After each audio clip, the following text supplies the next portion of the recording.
supposons aux animaux, hein, qui n'ont d'être à proprement parler, hein, d'être, qu'est-ce qu'ils soient nommés. Hein. Je ne dis pas qu'ils ne s'imposent pas du réel, hein, mais chez les autres, il y a de l'instinct, par exemple, soit le savoir qu'implique, semble-t-il, leur survie. C'est ça l'instinct. Hein? Encore, après tout, peut-on dire que ce n'est là que pour notre pensée, qui peut-être à appeler ça instinct, est inadéquate. Restent les animaux en mal d'homme. On dit pour ça domestique. Eh bien cela, et pour cette raison, très probablement, cela, des séismes les parcourent. Au reste, courts, qui sont rapportables à l'inconscient.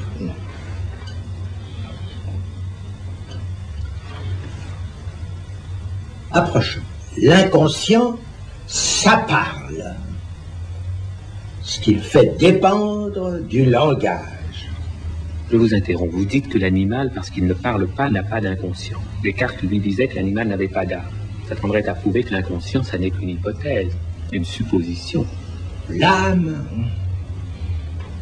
c'est une supposition aussi. Supposition de la somme. Ça n'est pas rien qu'on puisse faire la somme.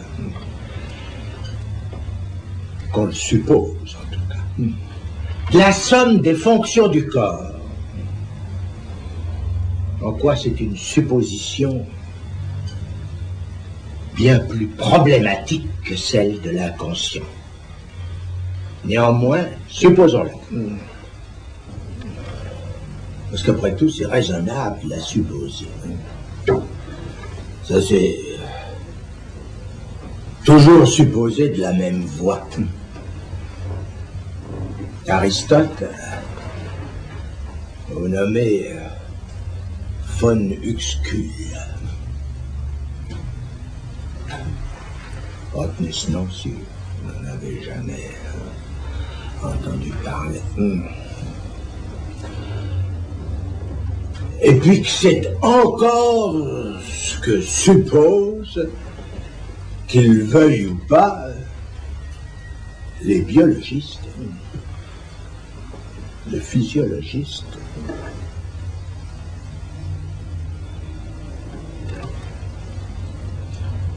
Donc l'âme est là, bien.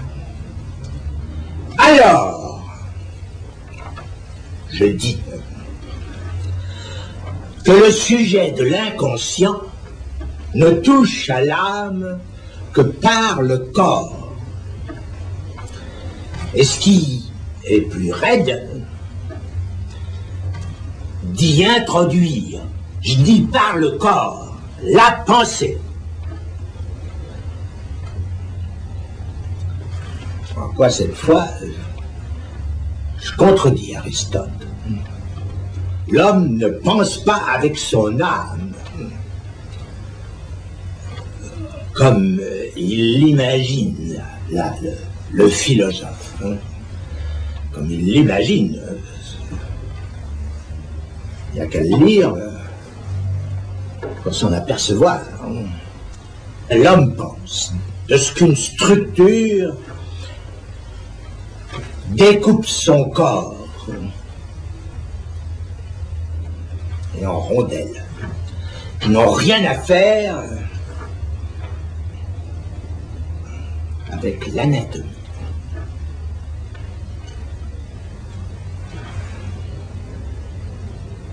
témoin l'hystérique. Je pense que tout de même, ça dit quelque chose à quelques-uns.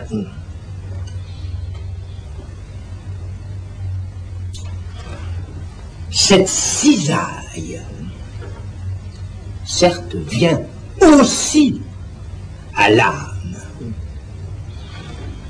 C'est en manière de conséquence. Ça vient à l'âme avec dont j'espère que quand même quelques-uns ont quelque idée, à savoir le symptôme obsessionnel. Ça, c'est quand même là qu'on voit bien la différence entre la pensée et l'âme, parce que l'âme de cette pensée, on ne peut pas dire qu'elle n'en soit pas embarrassée, enfin, pas comme un poisson d'une pomme. Hein. On ne peut pas dire qu'elle sache qu'en faire. D'où il résulte. Ce qui est stupéfiant, enfin, qu'il a fallu attendre pour le dire, ce que tout le monde sait, en somme, déjà, n'est-ce pas? La pensée est disharmonique quant à l'âme. Et le fameux nous des Grecs, peut-être là quand même des professeurs qui m'entendent, le nous grec est le mythe d'une complaisance de la pensée à l'âme. C'est bien ce qui se voit dans la théorie de la théoria de fait Aristote, n'est-ce pas? D'une complaisance qui serait conforme au monde umwelt, pour s'exprimer comme le phonuxcule dont je vous parlais tout à l'heure, au monde dont l'âme est tenue, dans une certaine supposition de l'âme, dont l'âme est tenue pour être le reflet. Alors que ce monde, je le dis, n'est que le fantasme qui se soutient d'un certain type de pensée.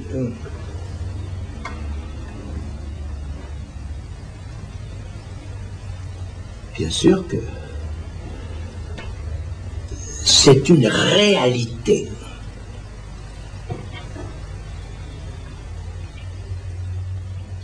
Mais dont il n'y a pas de raison de lui donner un tel privilège à ce mot réalité qui, d'ailleurs, lui-même présente une certaine ondulation,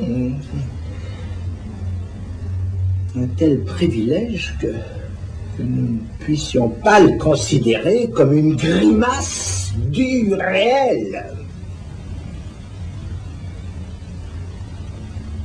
Et quand on vient vous trouver, vous, psychanalyste, c'est pour aller mieux. Et dans ce monde que vous réduisez allègrement au fantasme. La guérison, vous considérez que c'est un fantasme aussi? La guérison, c'est une demande qui part de la voix du souffrant, d'un qui souffre de son corps ou de sa pensée.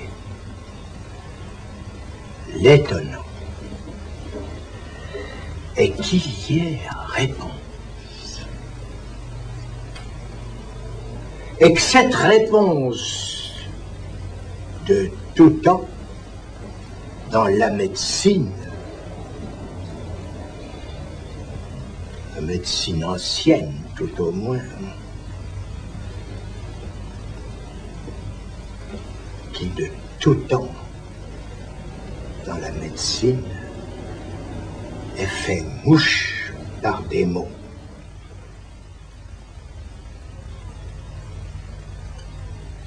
Comment était-ce avant que fût repéré l'inconscient? Ben, c'était pareil. La médecine faisait mouche. Dans une grande part de son champ, avec des mots, ce qui prouve qu'une pratique n'a pas besoin d'être éclairée pour opérer. Soit. Mais qu'est-ce qui fait alors précisément la différence de la psychanalyse et de la psychothérapie si toutes deux agissent par des mots? C'est en effet une question à laquelle il faut répondre.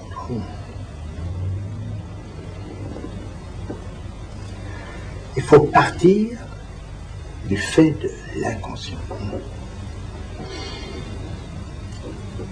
Dans la mesure où l'inconscient y est intéressé, l'inconscient tel que je le formule, il y a deux versants que nous livre la structure. La structure, c'est le langage. Faites bien attention ici, parce que ce n'est pas ce à quoi vous vous attendez. Le versant du sens, premier versant, c'est celui dont on croirait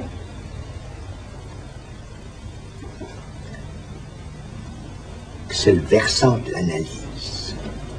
L'analyse qui nous déverse du sens à flot pour le bateau sexuel.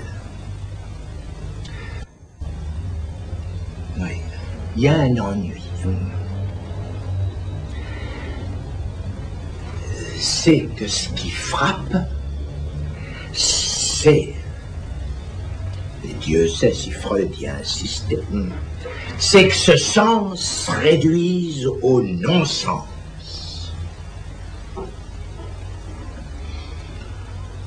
Au non-sens du rapport sexuel,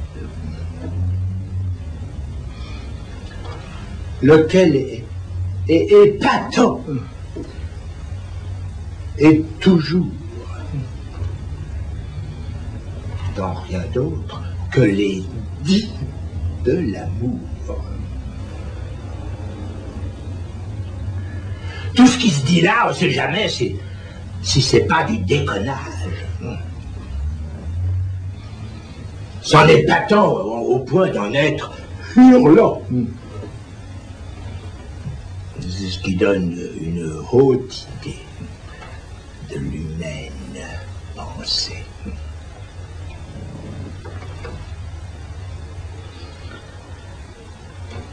En plus, il y a du sens qui se fait prendre pour le bon sens. Et par-dessus le marché, pour le sens commun, c'est le sommet du comique. À ceci près, tout de même, que le comique ne va pas sans le savoir sensible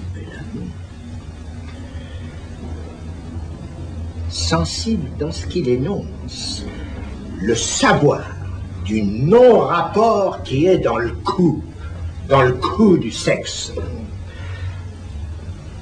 C'est là que notre dignité prend son relais. Voir sa relève. Le bon sens représente ce qui opère dans la suggestion.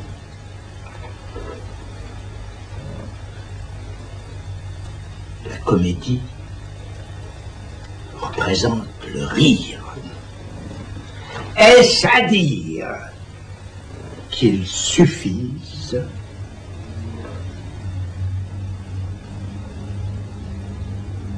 outre qu'il soit peu compatible c'est là que la psychothérapie, quelle qu'elle soit, tourne court. Non qu'elle n'exerce pas quelque bien, mais temporaire, et qui ramène au pire.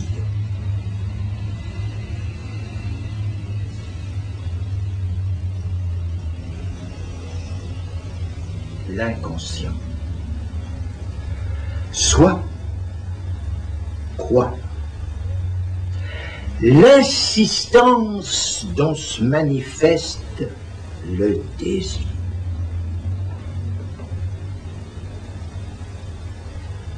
Ce qui veut dire la répétition de ce que s'y demande, de ce qui s'y demande.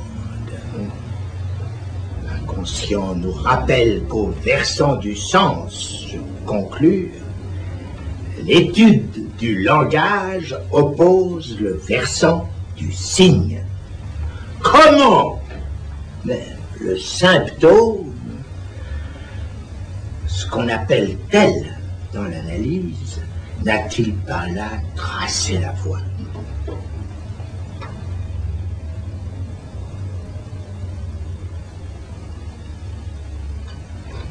Comment a-t-il fallu Freud pour simplement d'être docile à l'hystérique, il en vienne à lire les rêves, les lapsus, voire les mots d'esprit, comme on déchiffre un message chiffré. Ce que vous venez de dire, lire les rêves, les lapsus et les mots d'esprit comme on déchiffre un message chiffré, c'est Freud qui dit ça ou Lacan? Allez au texte de Freud, réparti dans 3 livres, qui s'appellent La science des rêves, La psychopathologie de la vie quotidienne, et ce qu'on a traduit le mot d'esprit, le Witz. Vous y lirez.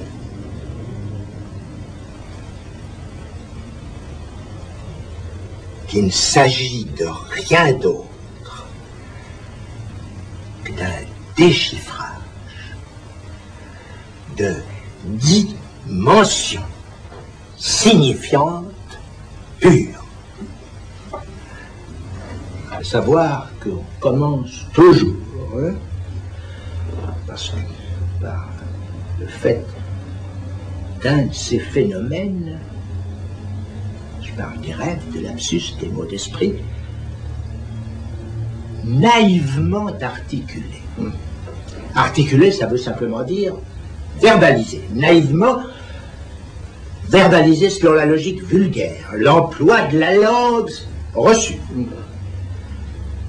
Et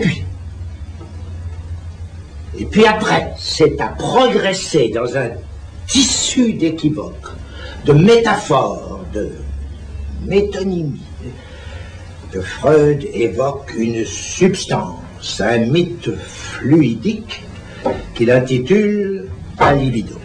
Mais ce qu'il opère réellement là, sous nos yeux fixés au texte, c'est une traduction dont se démontre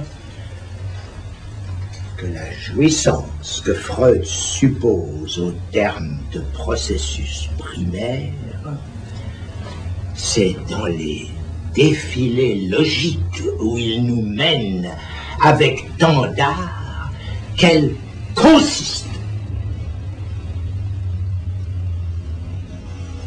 C'est ce qui permet à Freud,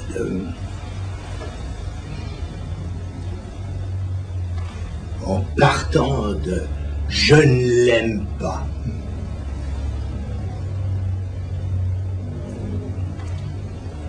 et en lui donnant tout un jeu grammatical. C'est pas moi qui l'aime, c'est pas moi qui l'aime. Ou bien, je l'aime pas lui, je les mêle. Ou bien c'est pas lui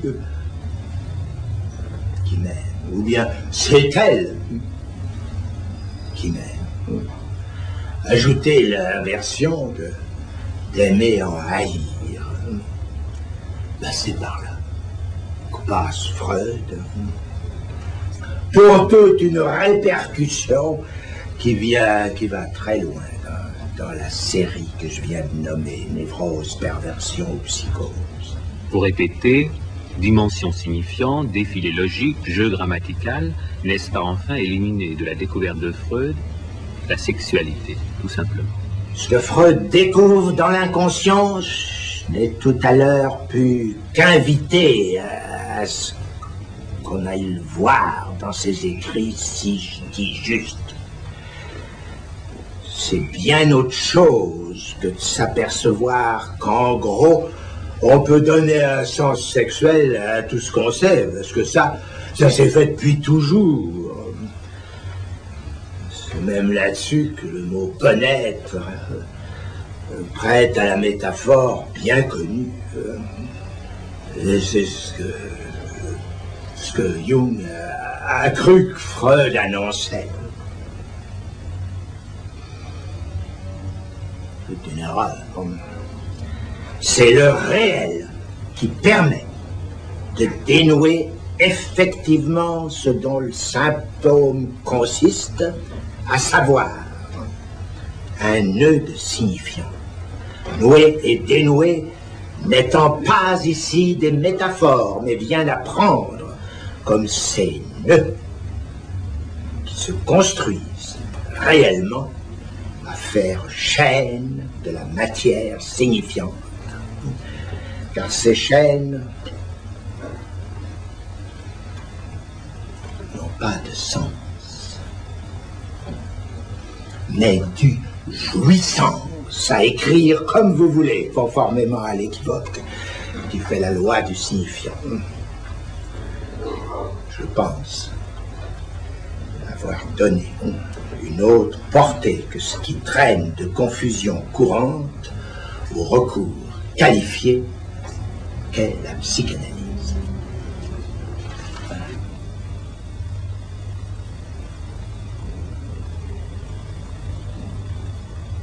Il y a aujourd'hui une rumeur qui dit la chose suivante. Si on jouit si mal, c'est qu'il y a répression sur le sexe. Et on ajoute, c'est la faute premièrement à la famille, deuxièmement à la société et particulièrement au capitalisme. Ça, c'est une question, suis-je laissé dire, parce que pour question, j'en parle.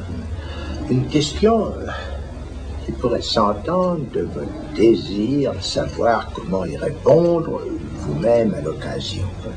Soit si elle vous était posée par une voix plutôt que par une personne. Une voix ne se concevoir que comme provenant de la télé. Une voix qui n'existe pas, ça ne rien dire. La voix pourtant au nom de quoi, moi, je fais exister cette réponse qui est interprétation. À le dire crûment, vous savez, j'ai réponse à tout. Moyennant quoi vous me prêtez la question. Vous vous fiez au proverbe qu'on prête qu'aux riches. Avec raison. Qui ne sait que c'est du discours analytique que j'ai fait fortune. En quoi je suis un self-made man. Il y en a eu d'autres, mais pas de nos jours.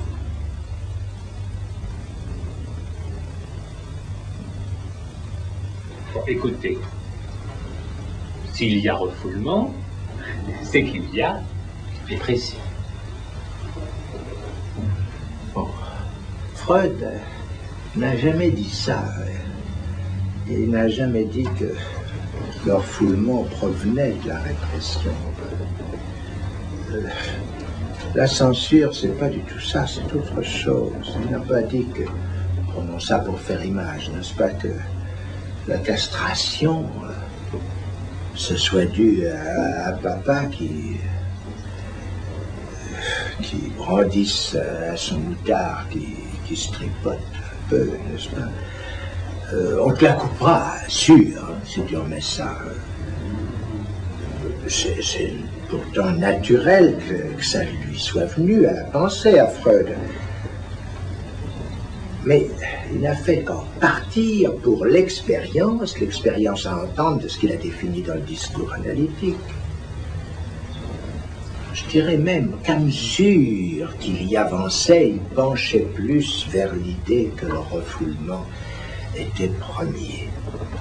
C'est dans l'ensemble la bascule heureuse, celle-là de la seconde topique. La gourmandise dont il dénote le surmoi est structurale. Non pas effet de la civilisation, mais malaise, symptôme dans la civilisation. De sorte qu'il y a lieu de revenir sur les preuves à partir de ce que ce soit le refoulement qui produise la répression.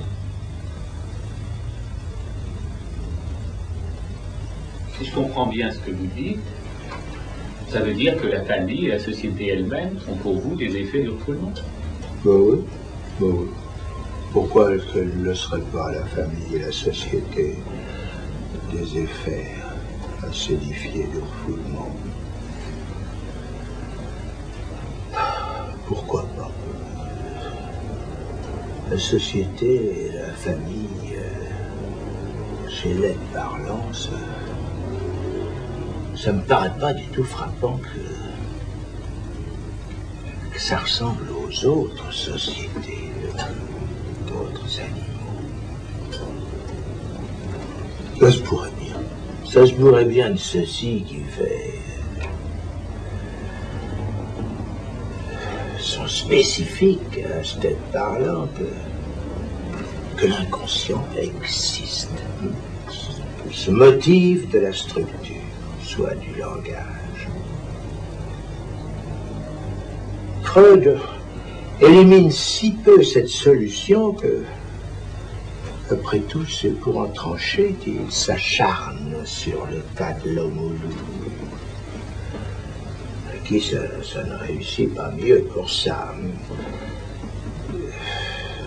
C'est un ratage, bon, ratage du cas, mais en somme de peu, auprès de sa réussite, celle d'établir le réel des faits. L'ennui, c'est que ce réel, ça ne s'établit pas d'un seul cas. Et même dans ce cas, ça reste énigmatique. Oui, évidemment, il faudra la poser, la question. Savoir si, après tout, cette énigme, c'est pas au discours analytique lui-même comme institution qu'il faut l'attribuer. Ça peut se concevoir. On peut aussi penser que ça peut avoir un résultat qui aille plus loin. Car si ça en reste là, bien sûr, point d'autre cours que le projet de la science pour venir à bout de la sexualité. J'ai dit projet parce que, enfin, la sexologie, c'est un fait que ça reste strictement à l'état de projet. C'est pas parce que Freud y insiste. Après tout, il s'en remettait là, ce qui se conçoit.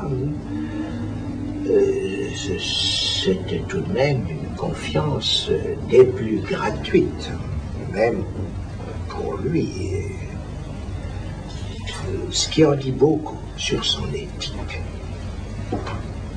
Écoutez, c'est vraiment pas gai tout ce que vous dites là. Il y a quand même un certain nombre qui essayent d'en sortir. Oui. Effervescence. Ou pourquoi pas le discours analytique peut n'être pas pour rien. Oui. C'est pas ça qui lèvera ce que le discours analytique de la même veine atteste de ce que je peux bien appeler une malédiction. Et sur le sexe, Freud lui-même, quelque part dans le malaise de la civilisation, la pointe. Si j'ai parlé d'ennui, voire de morosité à propos de la mort qui vint de l'amour, comment méconnaître ces deux affects se dénoncent et clairement en propos et en acte chez jeunes qu'après tout, pourquoi pas,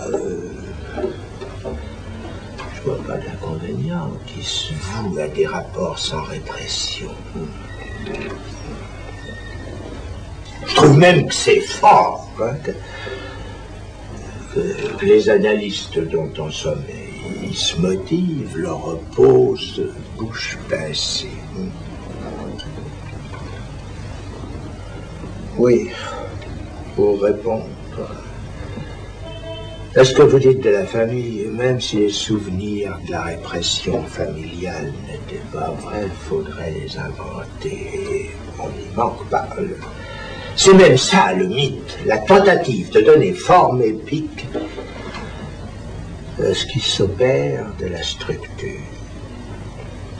L'impasse sexuelle secrète les fictions qui rationalisent l'impossible qu'elle démontre.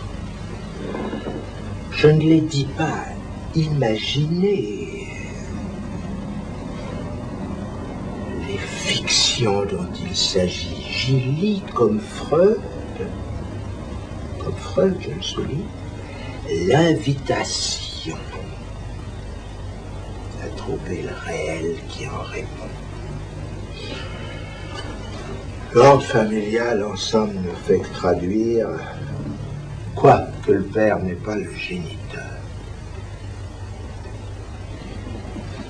Et quoi encore, que la mère reste contaminée, la femme à jamais pour le petit homme.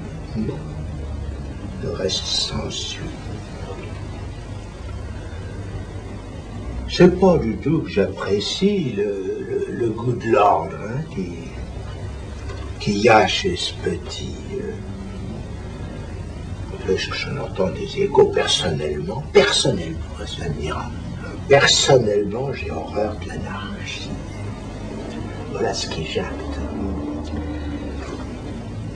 Comme si le propre de l'ordre, là où il y en a le moindre, c'est qu'on n'a pas à le goûter puisqu'il est établi. C'est arrivé déjà, ça, quelque part. Par bonheur, dirais-je, et cette heure, bon, tout juste à démontrer que ça y va mal, même pour l'ébauche d'une liberté. C'est le capitalisme remis en ordre. Et à partir de là, autant pour le sexe, puisqu'en effet, le capitalisme, ça, il faut le dire, c'est de là qu'il est parti de le mettre au rencard.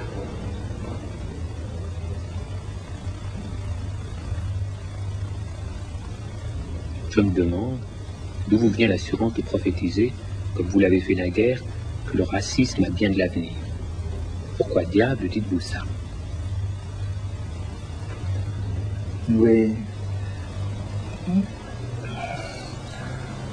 Je le dis parce que ça ne me paraît pas drôle.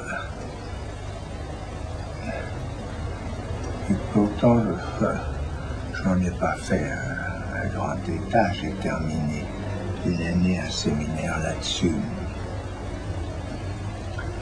C'est mieux de savoir, enfin, ce à quoi on peut s'attendre.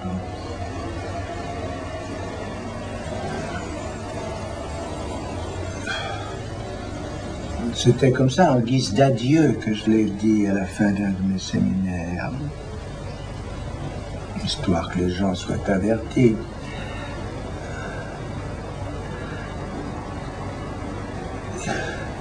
La seule chose qui serait intéressante, et justement que je n'ai pas du tout eu à ce moment à commenter, c'est en quoi ça me paraît non seulement prévisible, parce qu'il y en a toutes sortes de symptômes, mais nécessaire.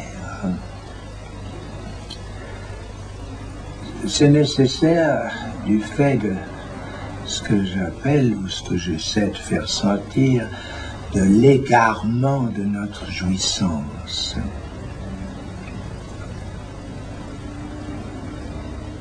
Ce que je veux dire, n'est-ce pas, c'est que je souligne que il n'y a que l'autre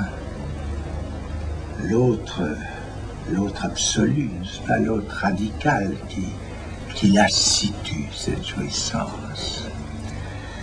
Et qui la situe en tant que, justement, de l'accentuer comme étant l'autre, ça veut dire que l'autre côté du sexe, nous en sommes séparés, n'est-ce pas? Alors, à partir du moment où on se mêle comme ça, il y a des fantasmes tout à fait inédits qui seraient pas apparus autrement, n'est-ce pas? C'est une façon de dramatiser, si on peut dire, n'est-ce pas? C'est d'autres qui est là de toute façon, n'est-ce pas?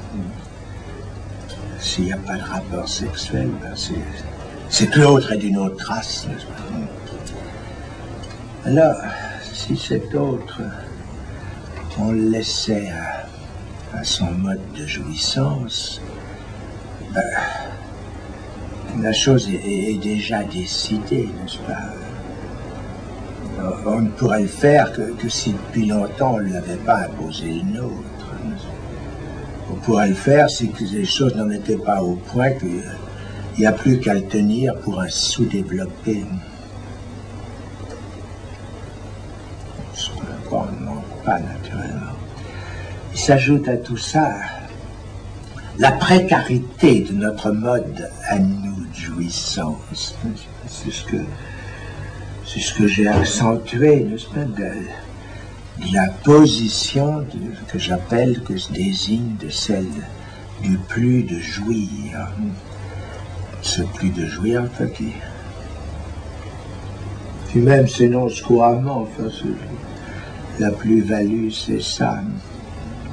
Alors sur cette base, sur la base de quelque chose qui quand même nous spécifie dans le rapport à la jouissance, spécifie ce que j'appelle notre mode, comment espérer que se poursuive cette humanitairerie, je dirais, cette humanitairerie de commande, qui après tout, il faut bien le dire, nous a servi qu'à habiller nos exactions.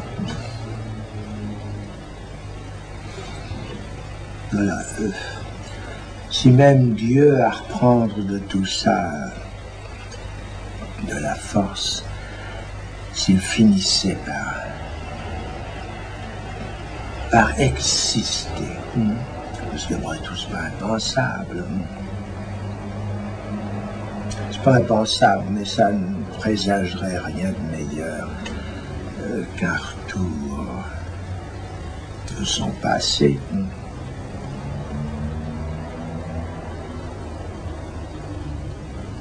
d'un passé, en fin de compte, plutôt funeste.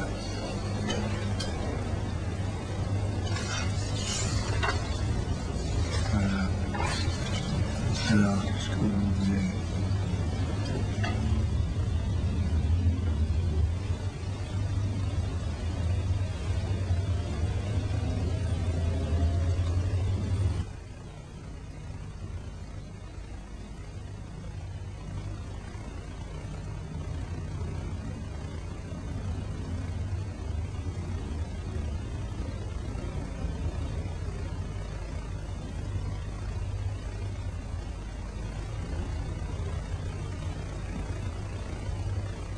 Vous dites, l'inconscient, ça parle.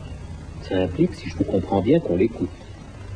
Mais est-ce qu'on l'écoutait avant que Freud n'invente la psychanalyse? À mon sens, oui. Je vais jusque-là.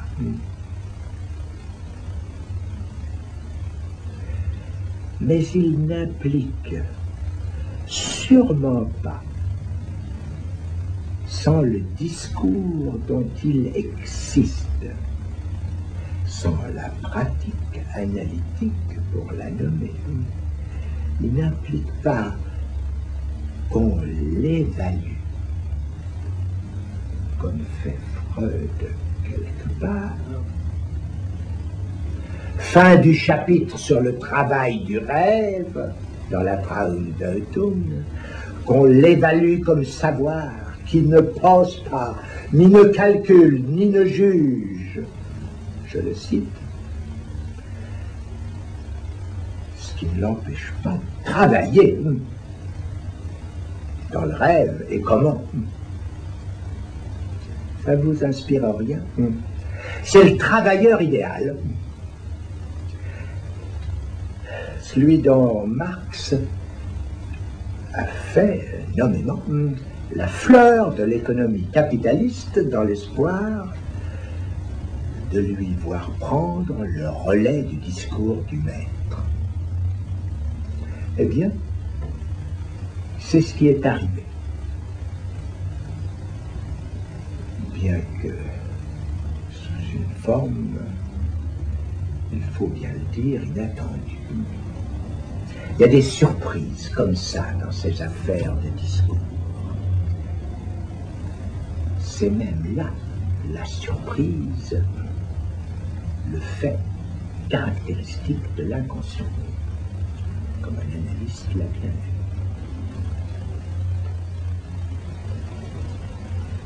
Qu'est-ce que vous entendez par discours analytique? Le discours que je dis analytique, c'est le lien social déterminé par la pratique d'une analyse. Et il vaut, c'est là ce que j'apporte, il vaut d'être porté à la hauteur des plus fondamentaux parmi les liens qui restent pour nous en activité.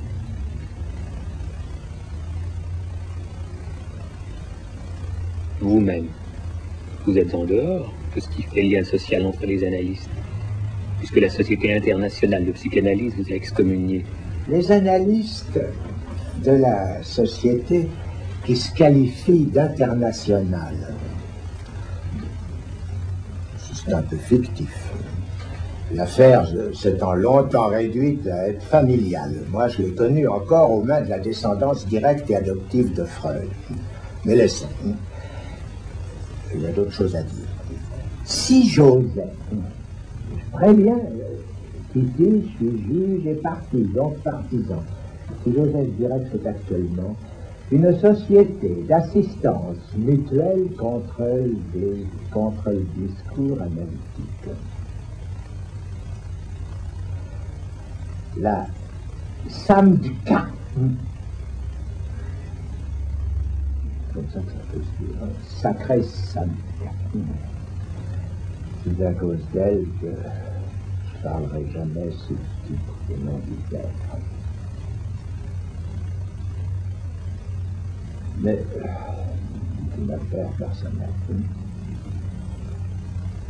Ces analystes ne veulent donc rien savoir du discours qui les conditionne. Ça ne les en exclut pas pour autant.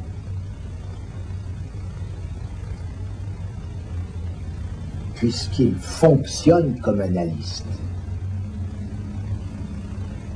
Ce qui veut dire strictement qu'il y a des gens qui s'analysent avec eux.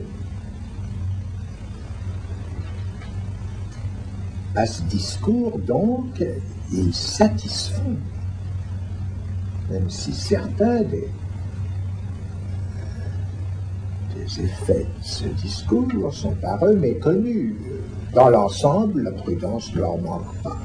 Et même si ce n'est pas la vraie, ça peut être la bonne. Au reste, c'est pour eux qu'il y a des risques.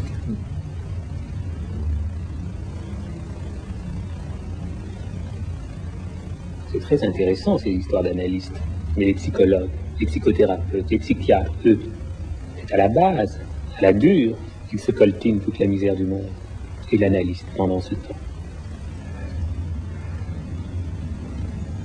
Il est certain que scoltiner la misère, comme vous dites, c'est entrer dans le discours qui la conditionne, ne serait-ce qu'au titre d'y protester.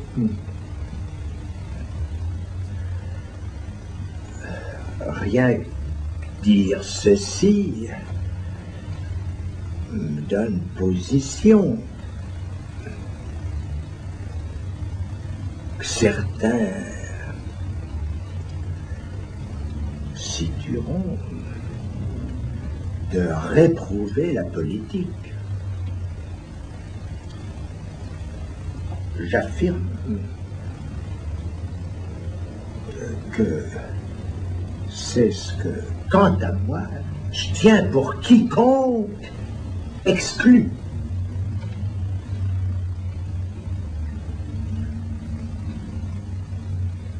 Mais revenons-y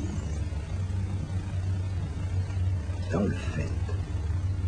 Les psychos, quels qu'ils soient, qui s'emploient à votre supposé coltinage, n'ont pas à protester, mais à collaborer.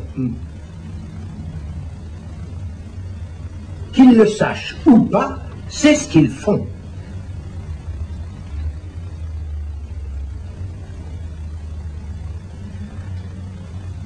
C'est bien commode. Me fais-je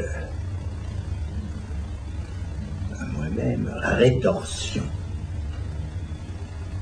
facilement. Bien commode cette idée de discours pour réduire le jugement à ce qu'il détermine.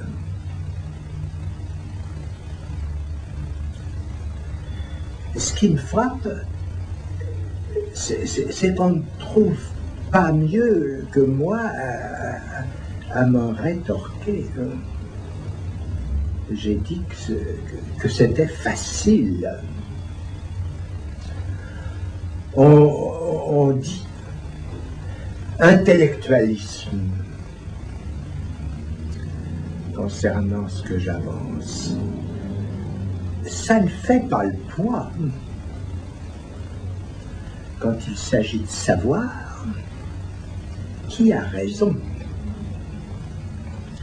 Ce d'autant moins qu'à rapporter cette misère au discours du capitaliste, ce que je fais aussi bien.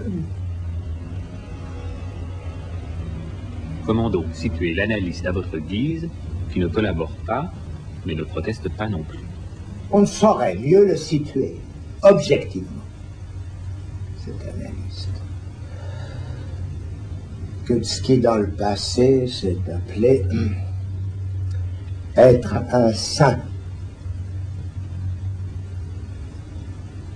Un saint, durant sa vie, n'impose pas le respect que lui vaut parfois une auréole. Personne ne le remarque quand il suit la voie de Balthazar Gracian, celle de ne pas faire d'éclat. D'où son traducteur, il y a peut-être des gens qui ont lu ça, Amelot de Lahoussaye a cru qu'il écrivait de l'homme de cour.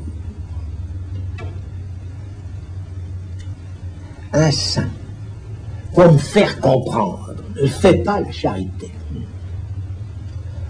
Plutôt se met-il à faire le déchet.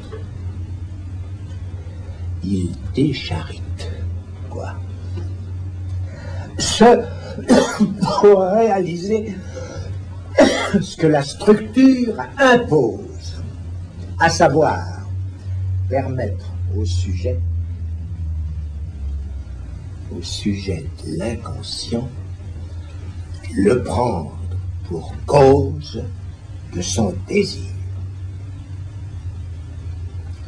C'est de l'abjection de cette cause, en effet, que le sujet en question a chance de se repérer, au moins dans la structure. C'est la condition pour qu'il se repère aussi ailleurs, si l'inconscient est bien stugité.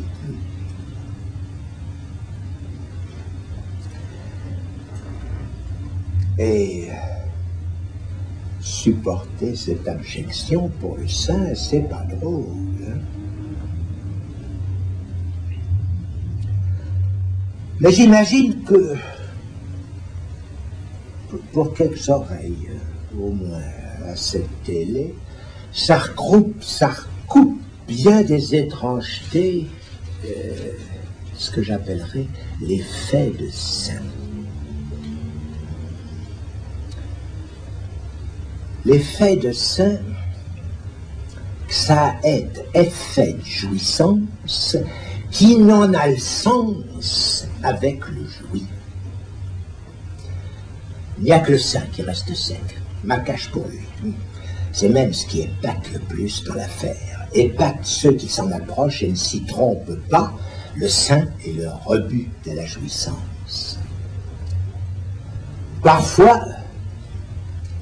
il a un petit relais. Il jouit. Il ne s'en contente pas pour autant plus que tout le monde. Il n'opère plus pendant ce temps-là.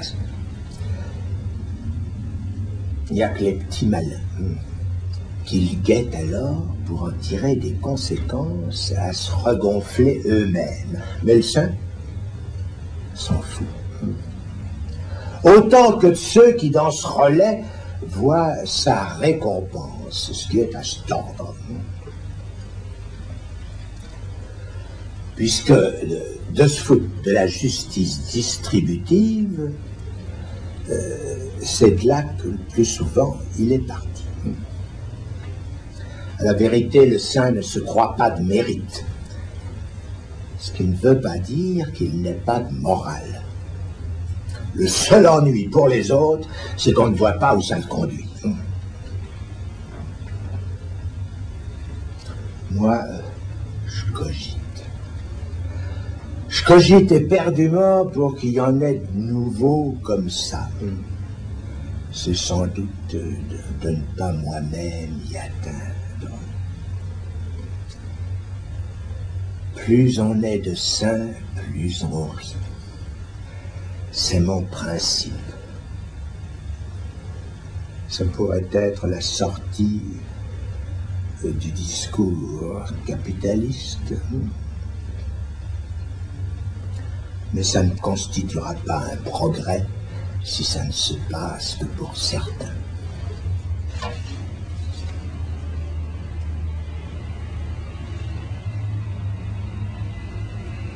Il y a une objection qui vous est faite depuis 20 ans sous des formes diverses. Vous dites, l'inconscient, ça parle. Et de ce qui ne parle pas, qu'est-ce que vous en faites? Qu'est-ce que vous faites des émotions, des affects, par exemple? Oui.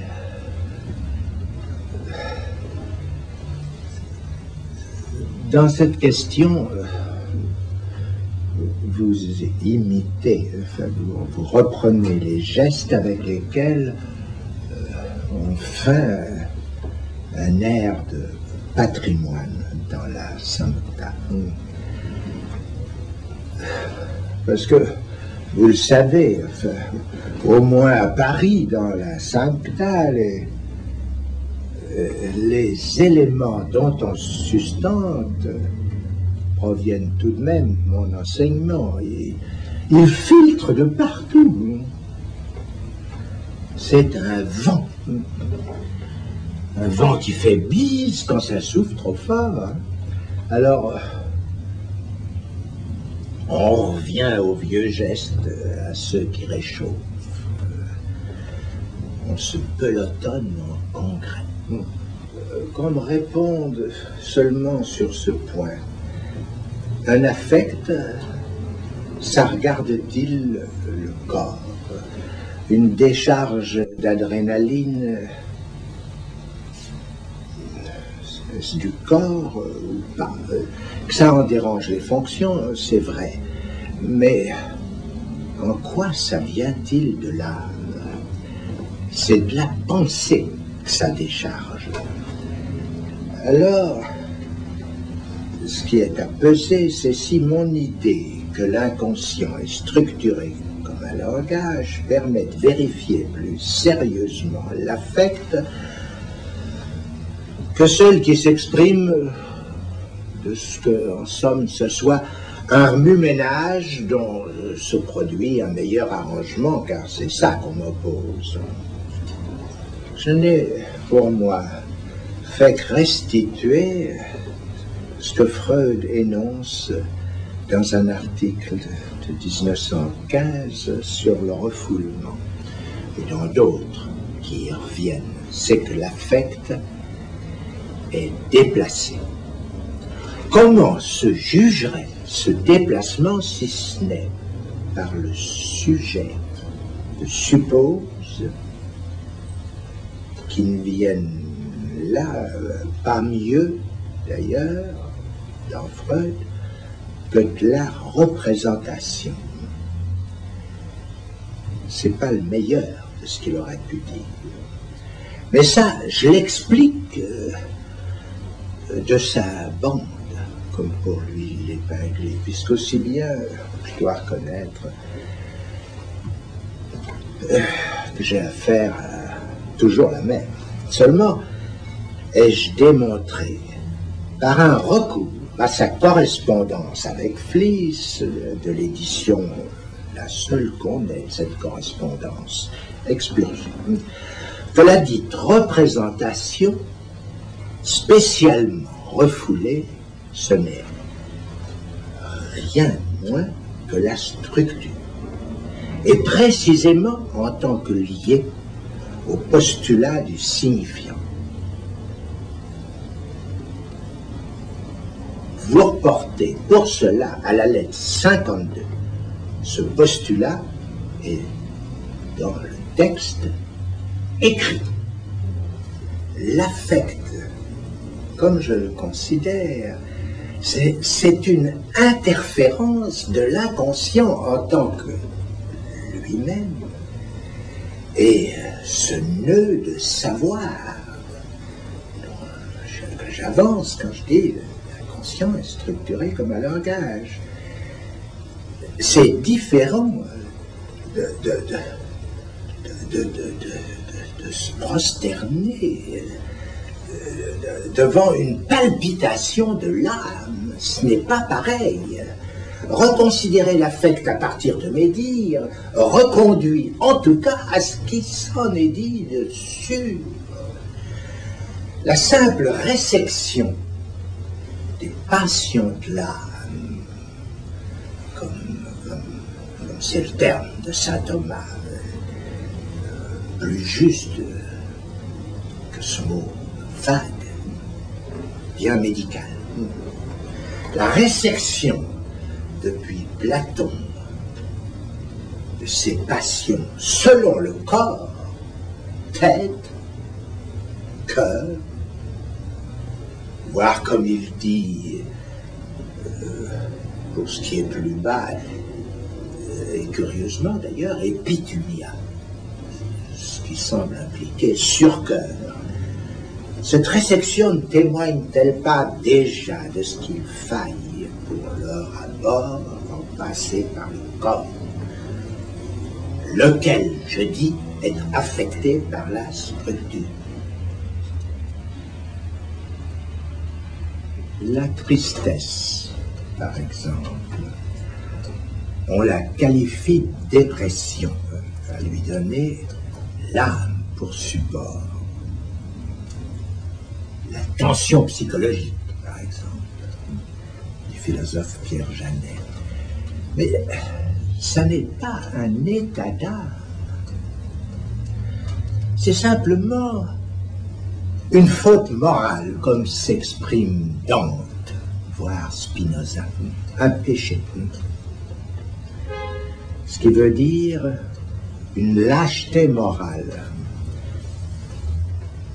qui ne se situe en dernier sort que de la pensée, soit du devoir de bien dire ou de s'y retrouver dans l'inconscient, dans la structure. D'ailleurs, ce qui s'ensuit, pour peu que cette lâcheté d'être rejet de l'inconscient aille à la psychose,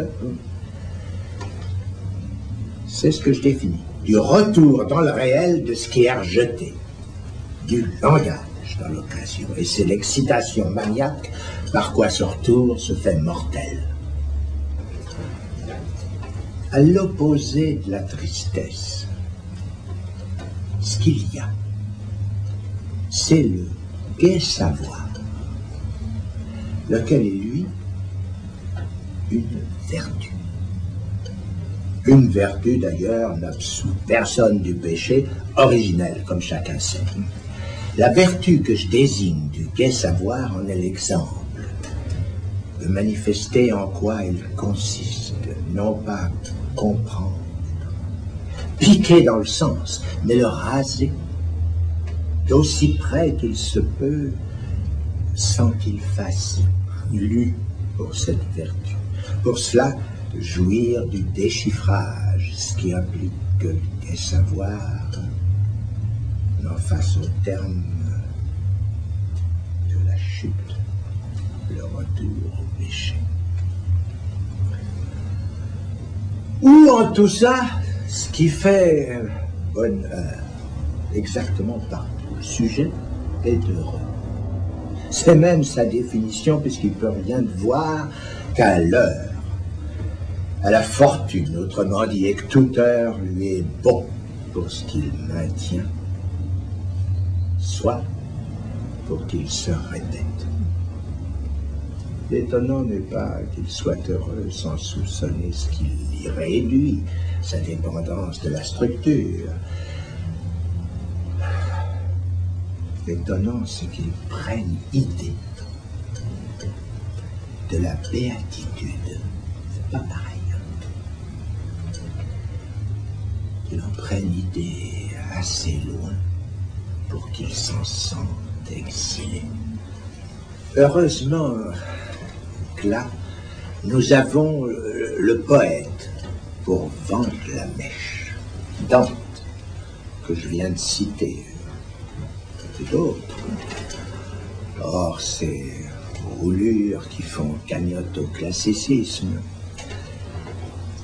Un regard, celui de Béatrice, soit 3 fois rien, un battement de paupières, et le déchet exquis qui en résulte.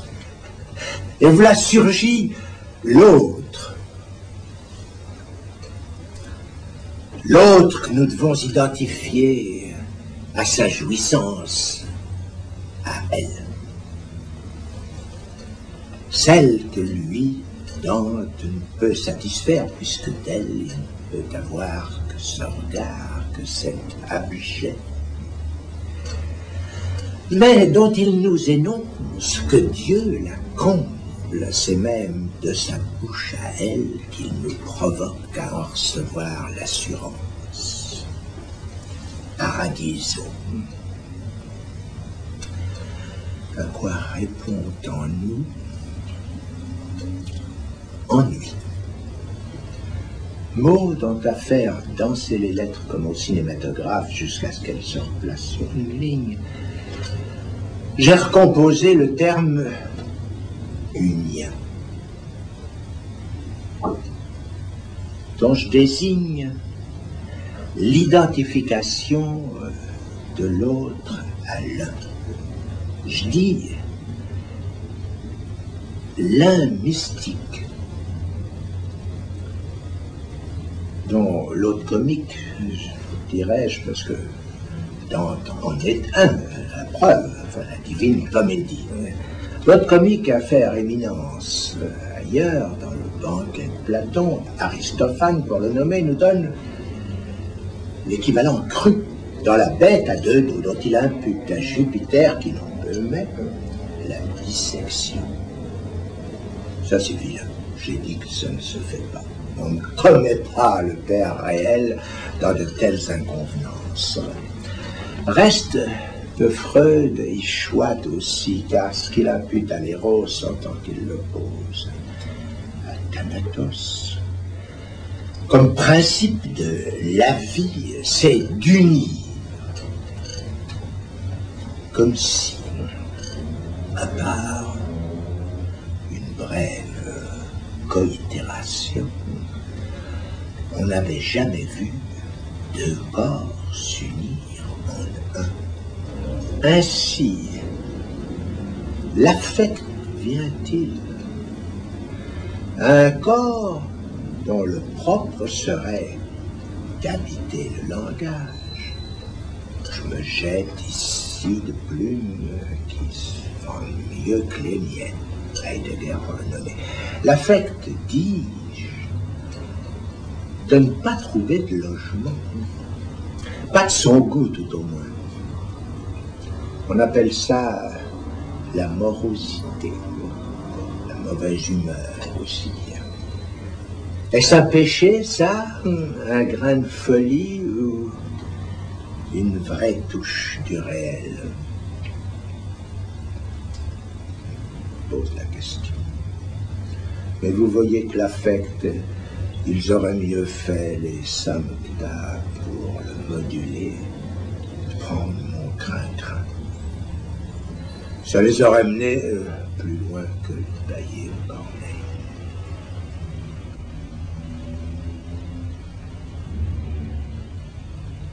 Je vous propose comme exercice de répondre aux 3 questions de Kant. Et d'abord, que puis-je savoir? Alors là, la réponse, c'est simple. Enfin, c'est ce que je passe mon temps à énoncer. Rien qui n'est la structure du langage, en tout cas. Ça répète Kant.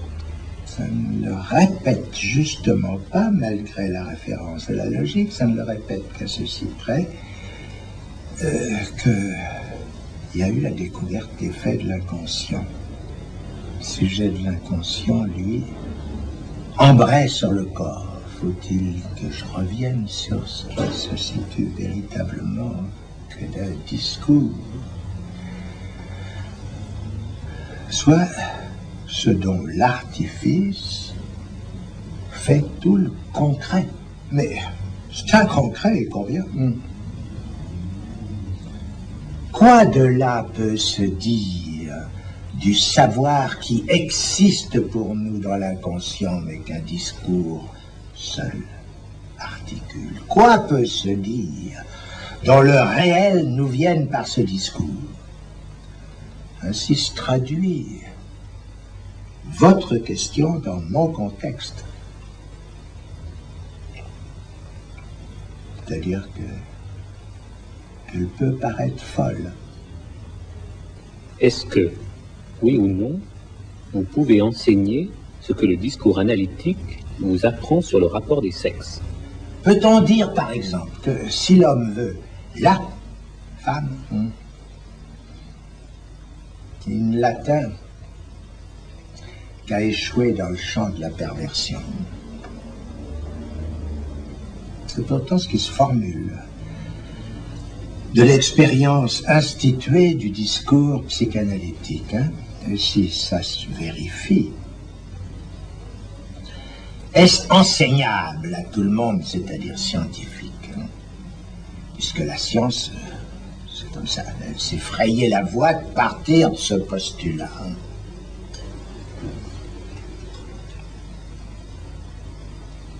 Je dis donc pas que c'est vérifié. Je dis que c'est enseignable. Et d'autant plus que c'est ce que souhaitait Renan pour l'avenir de la science. C'est qu'il soit absolument sans conséquence. C'est merveilleux. Dans ce cas-là, c'est bien le cas, puisque la femme n'existe pas. Ça, je l'ai dit. Mais qu'elle n'existe pas n'exclut pas qu'on en fasse l'objet de son désir, bien au contraire. D'où le résultat. Moyennant quoi, l'homme, hein, lui, il existe. Hein, l'homme à se tromper, rencontre une femme avec laquelle, mon Dieu, tout arrive, soit d'ordinaire, se rattache en quoi consiste la réussite de l'acte sexuel. Les acteurs en sont capables des plus hauts faits, comme on le sait par le théâtre. Le noble, le tragique, le comique, le bouffon, pointez ça comme vous voudrez, mais ça fait une courbe de Beauce, hein. Bref, l'éventail de ce que produit la scène, tout ça s'exhibe, celle qui clive de tout lien social les affaires d'amour. L'éventail se réalise à produire les fantasmes dont les aides de parole subsistent dans ce qu'il dénomme, on ne sait trop pourquoi, la vie. Car la vie, ils n'ont notion que par l'animal, chez qui n'a que faire leur savoir.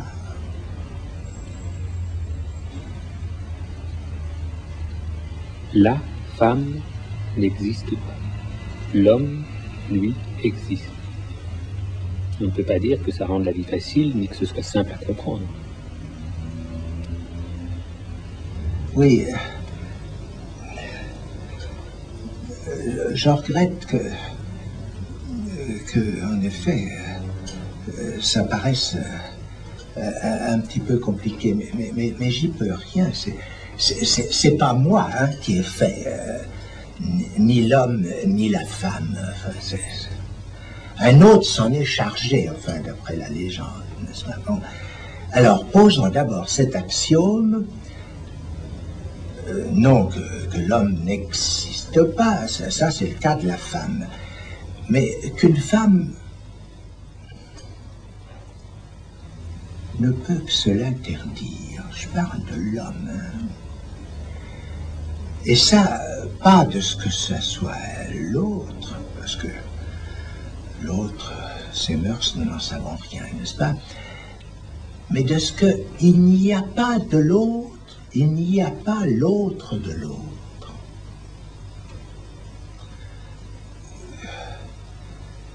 Ça, c'est ce que je dis, enfin, n'est-ce pas? S'il y avait l'autre de l'autre, il y aurait une garantie. Il y aurait une garantie que ce qu'on dirait, ça serait toujours la vérité. Enfin, parce que l'autre de l'autre réagirait. Bon, il ne réagit pas.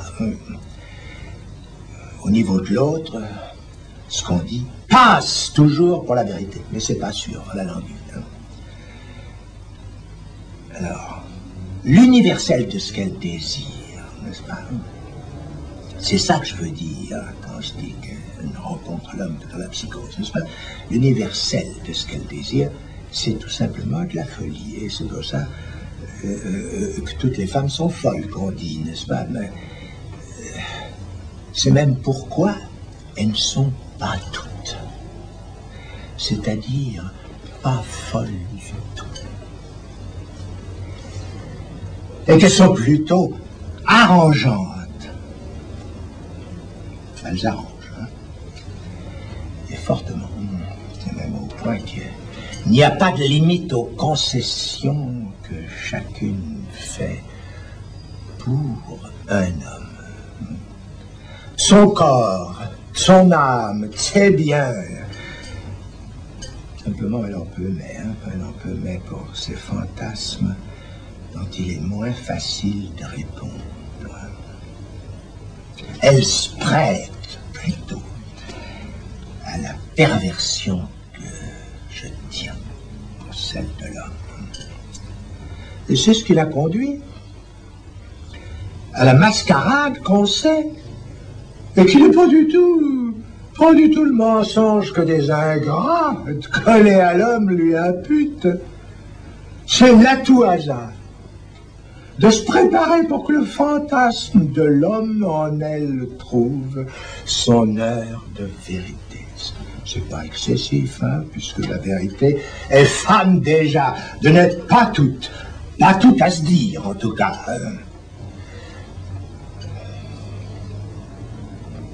C'est en quoi la vérité se refuse plus souvent qu'à son tour, exigeant de l'acte des airs de sexe qui ne peut tenir, en quoi c'est le ratage, réglé comme papier à musique, mais laissons ça travioleuse. C'est bien pour la femme que n'est pas fiable l'axiome célèbre de M. Fenouillard. Et que, passé les bornes, il y a pour elle la limite, hein, à pas oublier, hein, ça. Par quoi, de l'amour, ce n'est pas le sens qui compte, mais bien le signe, comme ailleurs. C'est même là tout le drame. Hein. Et l'on ne dira pas qu'à traduire le discours analytique, hein, je me dérobe en toute âme, moi qui vous parle, hein, comme ça se fait ailleurs. Hein. Que dois-je faire? Ouais. Ben là-dessus, sur que dois-je faire, hein, je ne peux qu'apprendre la question comme tout le monde, à me la poser pour moi. Hein, c'est pas à vous que je réponds. Pour moi, la réponse est simple, c'est ce que je fais. De ma pratique, tirer l'éthique du devoir bien dire, hein, que j'ai déjà accentué. Hein. Prenez-en de la graine pour vous si vous croyez qu'en d'autres discours, hein, celle-ci puisse prospérer. Mais j'en doute, hein, car l'éthique est relative au discours. Ne rabâchons pas. L'idée kantienne de la maxime à mettre à l'épreuve de l'universalité de son application n'est qu'une grimace, hein, dont s'esbigne le réel, d'être pris d'un seul côté. Je suis en train de parler du côté homme, hein, de Kant. C'est le pied de nez à répondre du non-rapport à l'autre quand on se contente de le prendre au pied de la lettre. Hein. C'est une éthique de célibataire, pour tout dire, celle qu'un Monterland plus près de nous a incarnée, hein, et que mon ami Claude Lévi-Strauss en structure, si ça lui chante, son discours de réception à l'Académie, puisque après tout, l'académicien n'a qu'à chatouiller la vérité. Il est sensible d'ailleurs que grâce à vos soins, c'est là que j'en suis pour l'instant. L'exercice vous amuse, et je le prouve, puisque vous allez répondre à la troisième question. Que m'est-il permis d'espérer? Bon, celle-là, hein, celle-là, au contraire de la précédente, je l'adopte pas. C'est pas à moi que je me la repose. Je vous la renvoie, c'est-à-dire que je l'entends cette fois comme venant de vous, parce que pour ce que j'en fais pour moi, j'y ai déjà répondu, hein? Un petit peu comme ça avant. Hein? Comment me concernerait-elle sans me dire quoi espérer? Hein?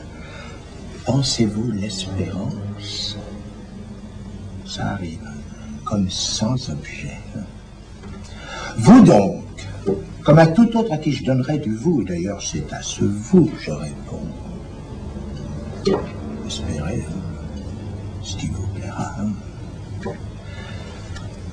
Sachez seulement que j'ai vu plusieurs fois l'espérance qu'on appelle les lendemains qui chantent. Mener des gens que j'estimais autant que je vous estime au suicide. Tout simplement, oui. Pourquoi pas, hein? Le suicide est le seul acte qui puisse réussir sans passer par le ratage. Si personne n'en sait rien de ce que là j'avance, de mon expérience, hein, c'est qu'il procède, cet acte, du parti pris ne rien savoir. Là encore Monterland, là, oui, alors qu'on y pense, oui. Sans Claude Lévi-Strauss, je n'y penserais probablement pas. Pour que la question de Kant ait un sens, je la transformerai en d'où vous espérez. C'est d'où qui est important. En quoi vous voudriez savoir ce que le discours analytique peut vous promettre, puisque pour moi, c'est tout cuit. Hein. La psychanalyse, pardonnez-moi, vous permettrait d'espérer assurément de tirer au clair l'inconscient dont vous êtes sujet. Mais chacun sait que je n'y encourage personne. Personne dont le désir ne soit pas décidé. Bien plus. Excusez-moi de parler des vous de mauvaise compagnie. Je pense qu'il faut refuser le discours analytique aux canailles. C'est sûrement là ce que Freud déguisait d'un prétendu critérium de culture. Il faut dire que les critères d'éthique ne sont malheureusement pas plus certains. Quoi qu'il en soit, c'est d'autres discours qui se jugent avant l'entrée dans l'analytique. Et si j'ose articuler que l'analyse doit se refuser aux canailles, c'est que les canailles, ça les rend bêtes. C'est certes une amélioration, hein, mais sans espoir. Pour reprendre votre terme.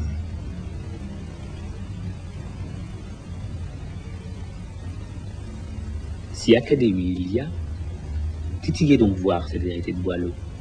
Ce que l'on conçoit bien s'énonce clairement. Votre style, etc. Ouais. Alors, si je vous réponds du tac au tac, je vous dis quoi, hein? Il suffit de 10 ans pour que ce que j'ai écrit non seulement devienne clair pour tous, mais qu'on vienne me dire comme ça, qu'on l'a prise pour guide. Hein. J'ai vu ça pour ma thèse, ou pourtant, peut-être pour ça que je ne l'ai pas encore réédité, ou pourtant mon style n'était pas encore cristallin. C'est un fait d'expérience. Hein. Néanmoins, pour la suite, ça serait vous renvoyer au calende. Alors, je vous réponds. Hein. Je rétablis que ce qui s'énonce bien, l'on, cher on, l'on le conçoit clairement. Hein.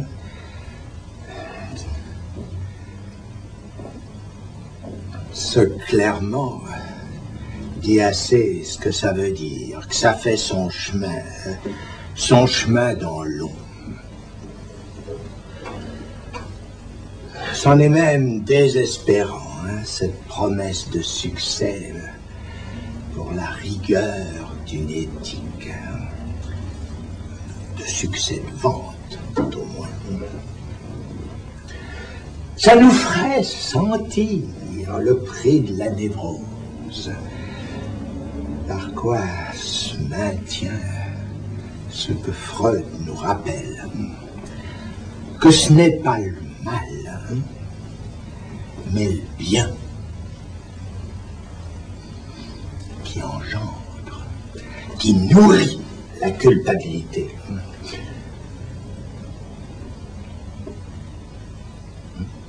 Ça casse la tête, hein, tout ça. Hein. Impossible de se retrouver là-dedans sans un soupçon, au moins, de ce que veut dire la castration. Et comme ça, parenthèse, enfin ça pourrait peut-être nous éclairer, enfin, sur l'histoire que Boileau là-dessus laissait courir, hein, clairement, pour qu'on s'y trompe. Je veux dire qu'on y croit, hein, cette histoire de Jacques, qui lui était arrivé là, dans son enfance, soi-disant. Le Médi, M-E-D-I-T, hein, installé dans son ocre réputé. Il n'est pas de degré du Médi encroupi. Ça, c'est de Boileau. Hein. Alors, ce Médi, n'est-ce pas, que je viens de remettre en place, tout de même, j'ai peine à l'attribuer à l'auteur du vers, enfin celui que je viens de citer, du vers qui humorise si bien ce mot Médi.